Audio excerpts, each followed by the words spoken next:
Occasion ఏదైనా location ఎక్కడైనా తెలుగువారి వేడుక అంటే ఆలివ్ మిఠాయి ఉండాల్సిందే. ఆంధ్రప్రదేశ్‌లో అంతర్జాతీయ క్రికెట్ స్టేడియం నిర్మాణానికి, మరీ ముఖ్యంగా అమరావతి రీజియన్‌లో నిర్మాణానికి సంబంధించిన ప్రణాళికని వేగవంతం చేసే పనిలో ఆంధ్రప్రదేశ్ ప్రభుత్వం బిజీగా ఉంది. ఇటీవల గుజరాత్ పర్యటనకు వెళ్ళినటువంటి మున్సిపల్ శాఖ మంత్రి నారాయణ, ఆయన బృందం ప్రత్యేకంగా క్రికెట్ స్టేడియం నిర్మాణానికి సంబంధించినటువంటి అంశాలపైన కూడా అధ్యయనం జరిపారు.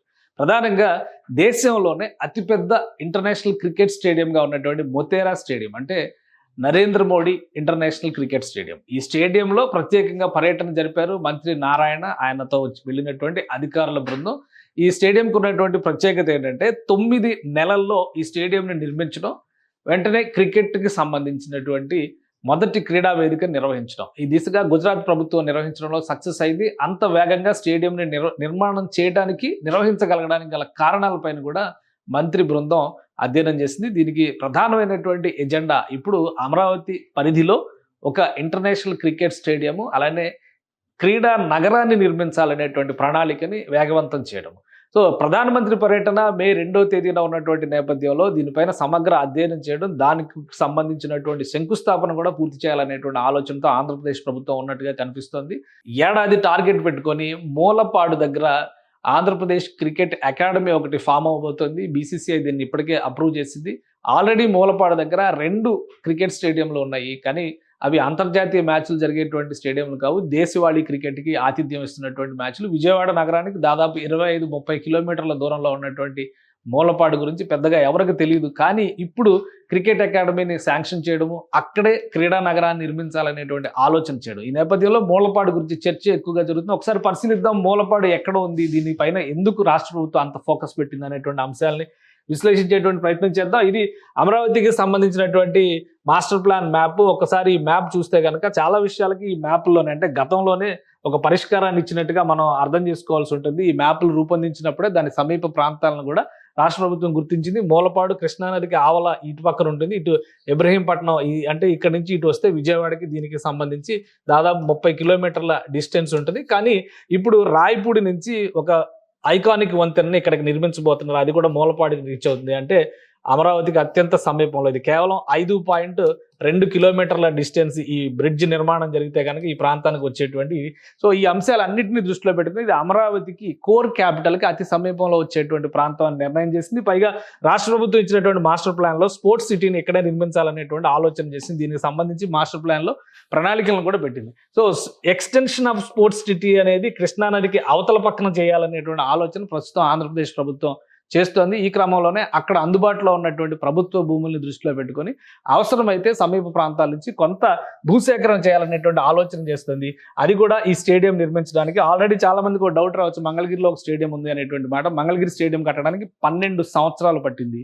కానీ మూలపాడు స్టేడియంని 12 నెలల్లో ఎందుకు నిర్మించలేము అనేటువంటి ఆలోచనతో ఆంధ్రప్రదేశ్ ప్రభుత్వం కసరత్తు చేస్తుంది. అందుకనే మొతేరా స్టేడియంని పరిశీలించారు. ఈ మొతేరా స్టేడియంకి ఉన్న ప్రత్యేకతే 9 నెలల్లో నిర్మాణాన్ని పూర్తి చేయడం. ఇది మంగళగిరిలో ఉన్నటువంటి స్టేడియము. దీనిపైన ఆల్రెడీ ఆంధ్ర క్రికెట్ అసోసియేషన్ అధ్యయనం జరిపింది.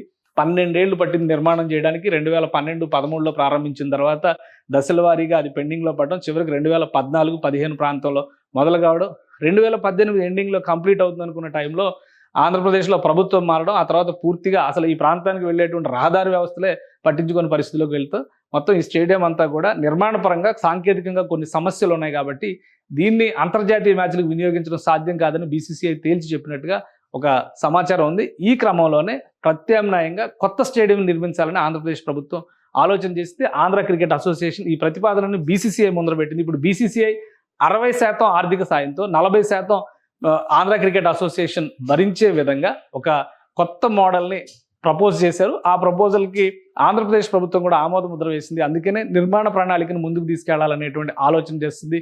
కేంద్ర ప్రభుత్వ సహకారంతో మూలపాడులో క్రికెట్కి సంబంధించినటువంటి ఇన్ఫ్రాస్ట్రక్చర్ని భారీ ఎత్తున ఆంధ్రప్రదేశ్ ప్రభుత్వం అభివృద్ధి చేయాలని ఆశిస్తుంది. దీనికి ప్రధానమైనటువంటి నమూనాగా మొతేరా స్టేడియంనే అధ్యయనం చేస్తారు. అంటే నరేంద్ర మోడీ క్రికెట్ స్టేడియంనే అధ్యయనం చేస్తున్నారు. దానికోసమే మంత్రి నారాయణ బృందం ఈ స్టేడియంలో పర్యటించారు. అక్కడ ఏర్పాటు చేసినటువంటి ఇన్ఫ్రాస్ట్రక్చర్, ఇంటర్నేషనల్ లెవెల్లో ఏర్పాటైనటువంటి ఇతర వ్యవస్థలు, లోపల ఇంటర్నల్గా సమాచార సాంకేతిక వ్యవస్థలు, చివరికి క్రికెట్ మ్యాచ్లు జరిగిన తర్వాత డస్ట్ ప్రూఫ్ కోసం, అంటే చెత్తని ఏ విధంగా మేనేజ్ చేస్తున్నారు అనేటువంటి విషయం పైన కూడా అధ్యయనాలు చేశారు. చుట్టుపక్కల ప్రాంతాలన్నింటినీ కూడా పరిశీలించారు.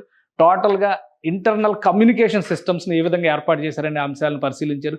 9 నెలల్లో చేసినటువంటి నిర్మాణం ఏంటి, ఇంకా గ్యాప్ టైమింగ్ అంటే అడిషనల్ టైమింగ్ గ్రేస్ పీరియడ్ ఎంత పెట్టుకోవాల్సి ఉంటుంది అనేటువంటి అంశాలపైన మంత్రి బృందం సమాచార సేకరణ జరిపింది. ఈ అంశాల ఆధారంగా ఆంధ్ర క్రికెట్ అసోసియేషన్తో మీటింగ్ నిర్వహించడం ద్వారా మూలపాడులో కట్టబోయేటువంటి స్టేడియం పైన ఒక రూట్ మ్యాప్ తయారు చేస్తారు. అన్నీ కలిసి వస్తే మే 2వ తేదీన ప్రధానమంత్రి శంకుస్థాపన చేయబోయేటువంటి కార్యక్రమాల్లో మూలపాడు క్రికెట్ స్టేడియంకి సంబంధించినటువంటి ప్రతిపాదన కూడా ఉండే అవకాశం ఉంది. ఎందుకంటే ఓవరాల్గా దాదాపు 1,00,000 కోట్ల రూపాయల డెవలప్మెంట్ వర్క్స్ని ప్రధానమంత్రి ప్రారంభించడం లేదా శంకుస్థాపన చేయడం అనేది మే 2వ తేదీ సభలో ప్రధాన అంశం కాబోతుంది. కాబట్టి ఈ అంశాలన్నిటిపైన కూడా రాష్ట్ర ప్రభుత్వం ఫోకస్ పెంచింది, వేగం పెంచింది. ఆ క్రమంలోనే మంత్రి బృందం గుజరాత్లో రకరకాల పర్యటనలు చేసింది. ఎందుకంటే గుజరాత్లో వివిధ ప్రాంతాలను పర్యటించడం, సబర్మతి రివర్ ఫ్రంట్ కానీ, గిఫ్ట్ సిటీ పర్యటన కానీ, స్టాట్యూ ఆఫ్ యూనిటీ సందర్శన కానీ, అదే క్రమంలో మొతేరా స్టేడియం నిర్వహణ విధి విధానాలపైన, అక్కడ ఉన్నటువంటి జేఎస్డబ్ల్యూ, జిందాల్ లాంటి పవర్ ప్లాంట్ల నిర్వహణ, మురుగునీటిని ఏ విధంగా ప్యూరిఫై చేస్తున్నారనేటువంటి అంశాలపైన అధ్యయనం, వీటన్నిటినీ కూడా పూర్తి స్థాయిలో మంత్రి ఆధ్వర్యంలో ఉన్నటువంటి బృందం పరిశీలించింది. వాటిని అమరావతిలో అంతర్జాతీయ స్థాయి అవసరాలకు అనుగుణంగా ఏ విధంగా తీర్చిదిద్దాలి, ఏ విధంగా అమరావతిని ఇంటర్నేషనల్ స్టాండర్డ్స్లో రూపొందించాలనేటువంటి ప్రణాళికలో భాగంగానే ఇది జరిగింది. సో స్పోర్ట్స్కి సంబంధించి క్రికెట్ స్టేడియం నిర్మాణం అనేది ఒక కీలకమైనటువంటి ముందడుగు కాబోతుంది. అన్నీ కలిసి వస్తే మే 2వ తేదీన దీనికి కూడా శంకుస్థాపన కార్యక్రమాన్ని రాష్ట్ర ప్రభుత్వం నిర్వహించడానికి సన్నాహాలు చేస్తోంది. సుమన్ టీవీలో మీ పర్సనల్ అండ్ బిజినెస్ ప్రమోషన్స్ కోసం కింది నెంబర్కి కాంటాక్ట్ చేయండి.